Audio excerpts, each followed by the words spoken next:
Welcome to the Egg Whisperer Show, a program exclusively designed to promote reproductive health awareness and discuss fertility preservation options. Here is your host, the Harvard-educated fertility specialist, Dr. Amy. She's known as the Egg Whisperer. Fertility expert Dr. Amy Vazadeh. And you have yet another success story Just launched by an East Bay fertility doctor.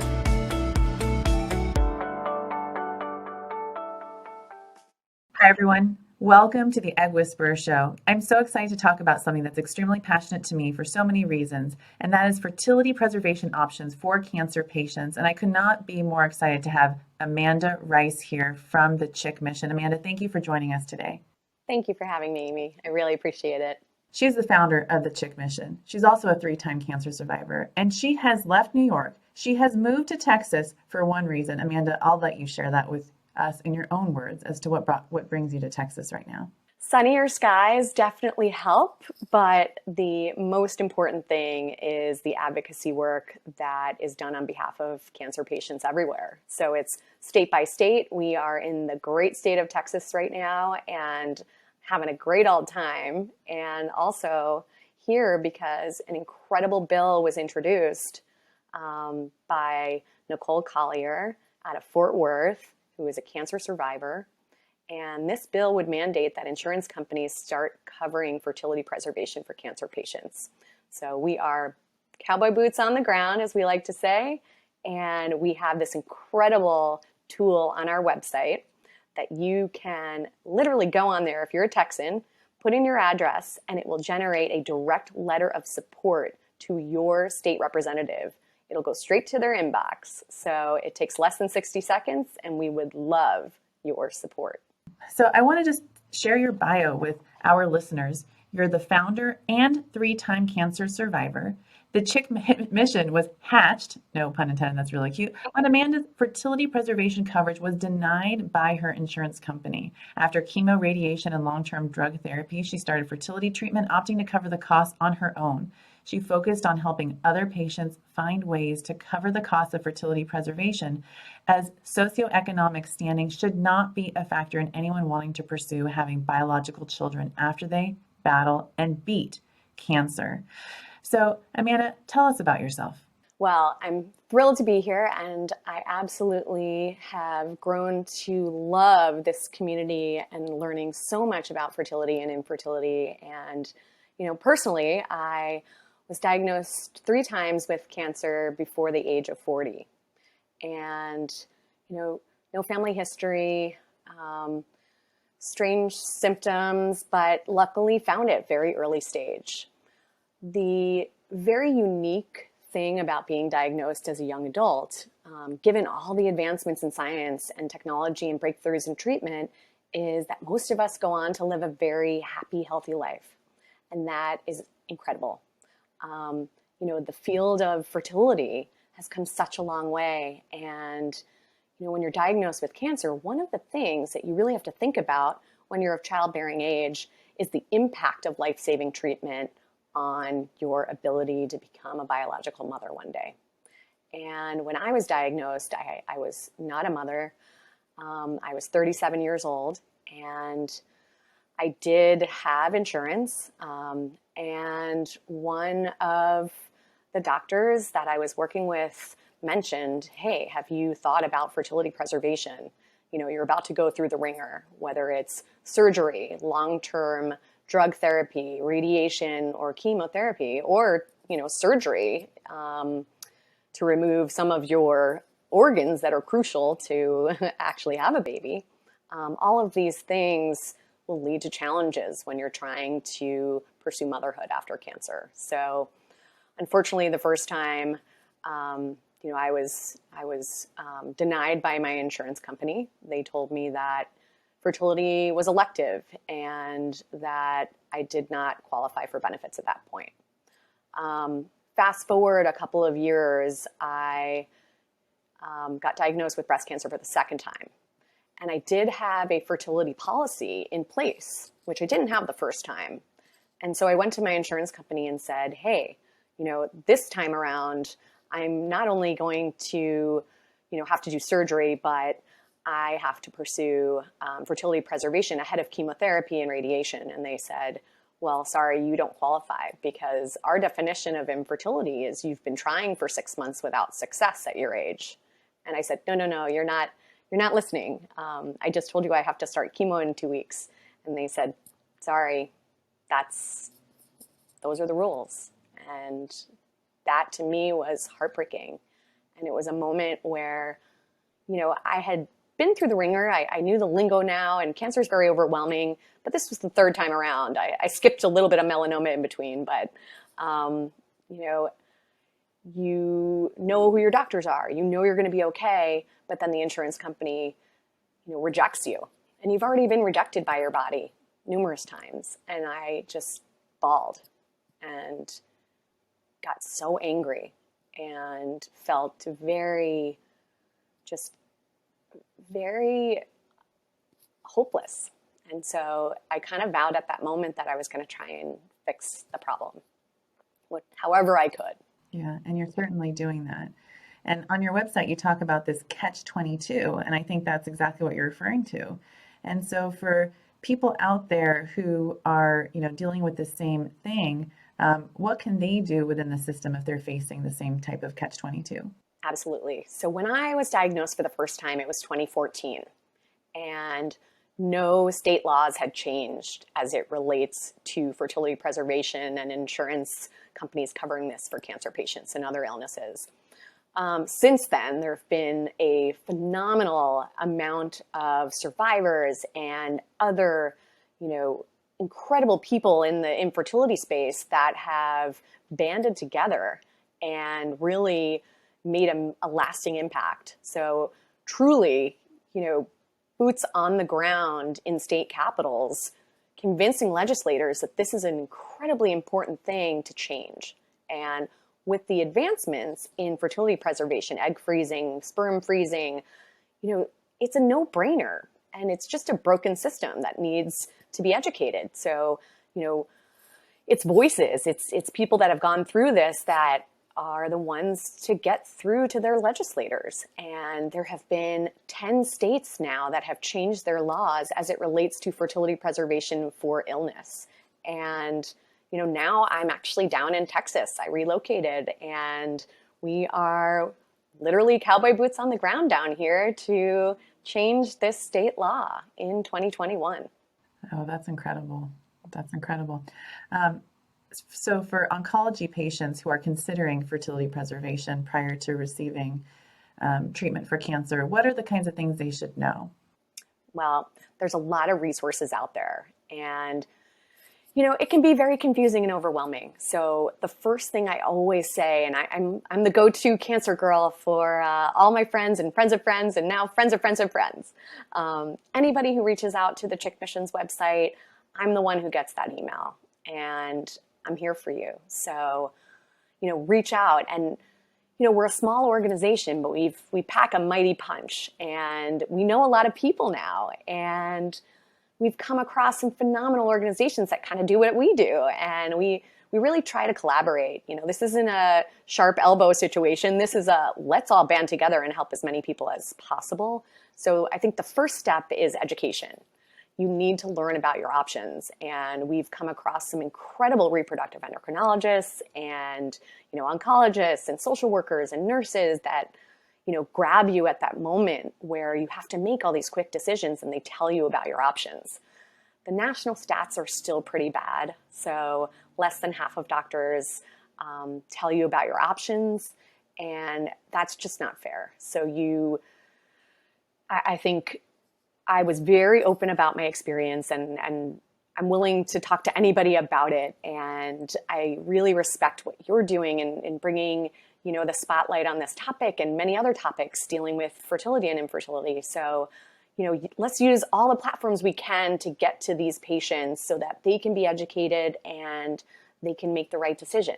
Now, it's costly. So that's number 2 of our mission is let's raise money to provide need-based grants. And we can only do that as an organization. We're a lean organization. And so we have about 25 fertility partners across 6 states that we work with. And if somebody reaches out to us on our website and they live in Colorado, and we mention, here are the 3 people we work with in Colorado. You choose who you want to work with. They'll help you apply for assistance. And once we receive that, we give them an answer within 24 to 48 hours. We know, a cancer patient does not have time to wait.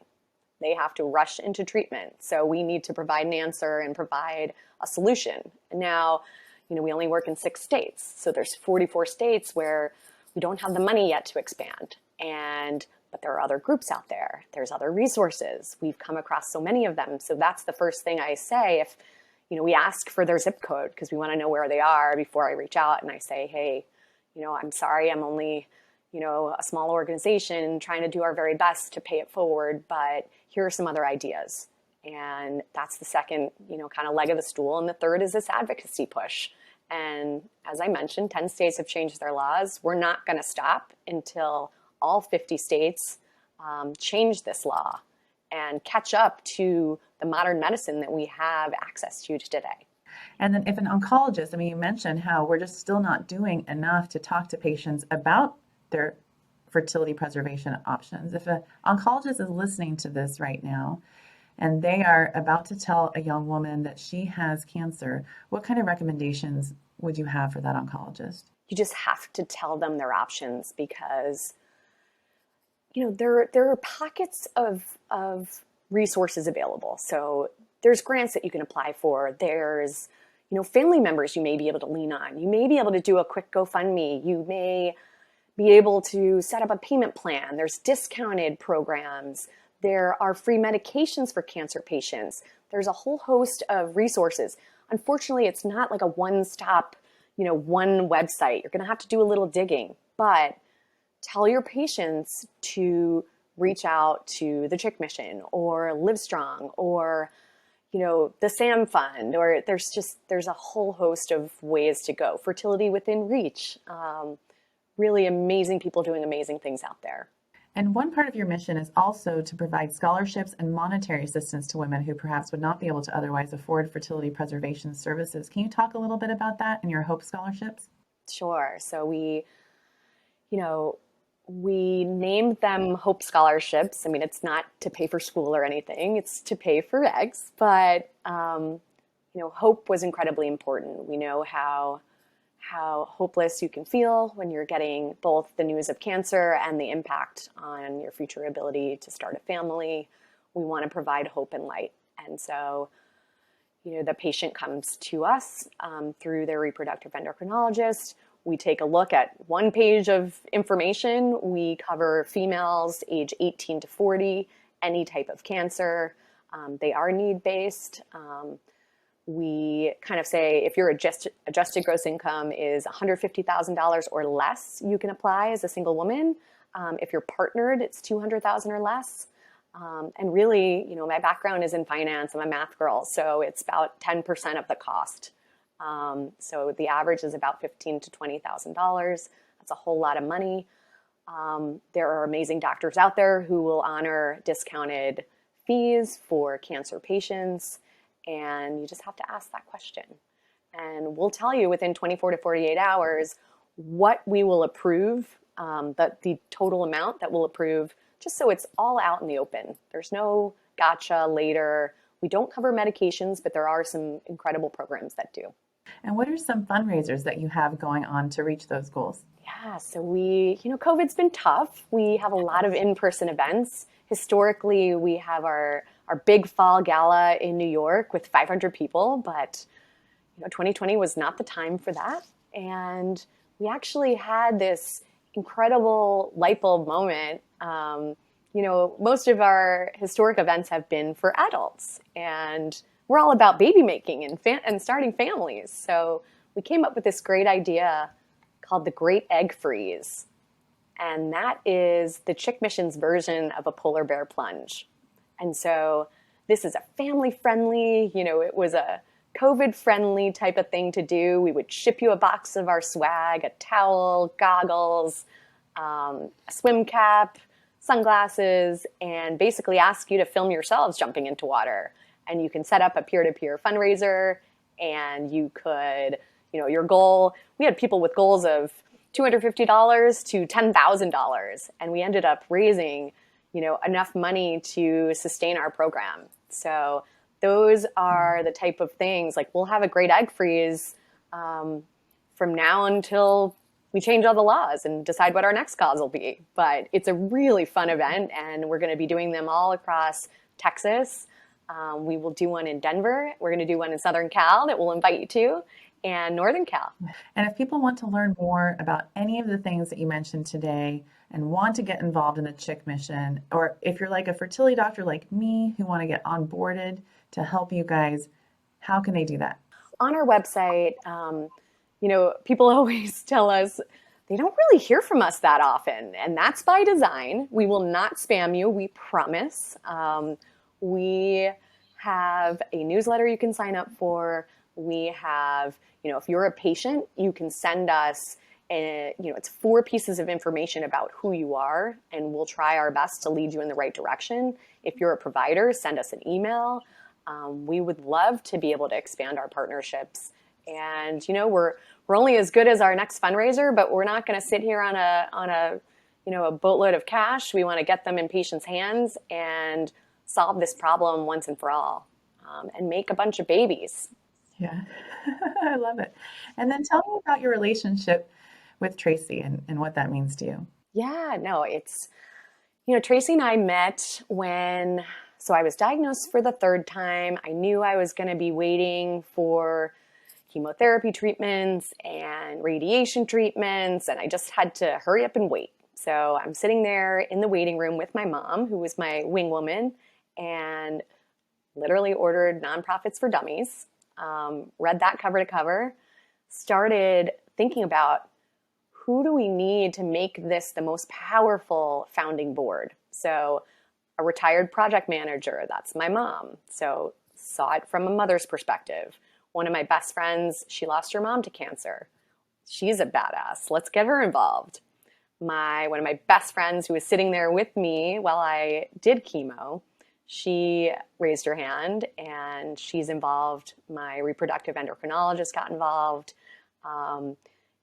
We met originally, Tracy and I, through Lori Katz, and had a lunch, and she thought we were going to hit her up for money. And meanwhile, I was like, you're a cancer survivor. You had cervical and uterine cancer, and you have a very unique perspective. So we want you to be on this board. And within 5 minutes, it was obvious. She's such a firecracker.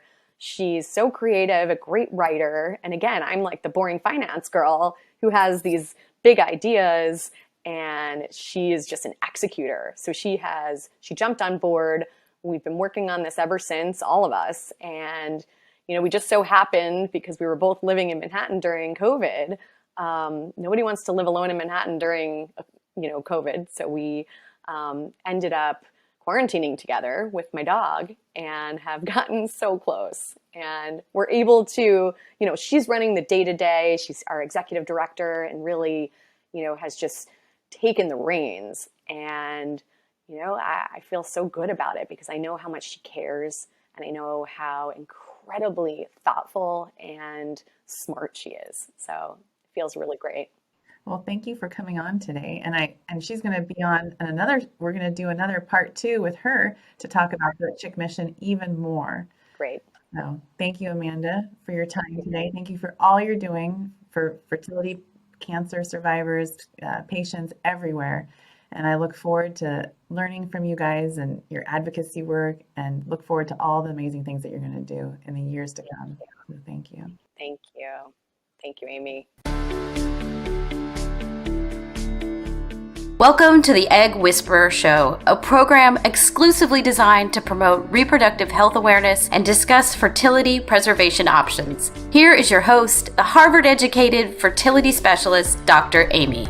She's known as the Egg Whisperer. Fertility expert Dr. Amy Vasadeh. And you have yet another success story Just launched by an East Bay fertility doctor.